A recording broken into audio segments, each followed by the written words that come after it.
Mass shootings. A headline we now see all too often. Schools, malls, churches, offices. It feels like nowhere is safe. But it wasn't always this way. Before Columbine, before Sandy Hook, before Shane Tamura entered that Manhattan skyscraper in 2025, there was one man, one quiet man, one morning in 1949. And in just 12 minutes, he turned a peaceful neighborhood into a war zone. This is the story of the world's first modern mass shooting. And no one saw it coming. Camden, New Jersey. September 6, 1949. A calm Monday morning.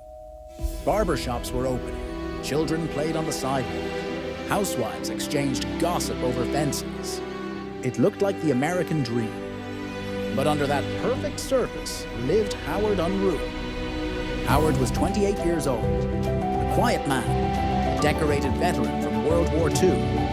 He lived with his mother in a small apartment. He went to church. He minded his business. But war had left its scars. Inside his head, things were unraveling. He believed his neighbors were mocking him, poisoning his plants, spying on him. He wrote down names, dozens of them, in what he called a list of enemies. And one morning, he decided to act. At exactly 9:20 a.m., Unruh stepped outside with a German Luger pistol. He walked down River Road, calm, silent. Then the shooting began. In just 12 minutes, he murdered 13 people, including a 2-year-old boy, a shoe repairman, a pharmacist, and a barber. Some were targeted from his list. Others were simply in the wrong place, at the wrong time. One bullet went through a barber chair, another into a baby carriage. Chaos exploded through the streets. Unruh barricaded himself in his apartment. Police surrounded the building. A brief shootout followed. Then silence. Howard surrendered. The nation was shocked. It was the first time a civilian, without a political motive, had killed so many in public. Reporters called it the walk of death. Psychiatrists called it paranoia.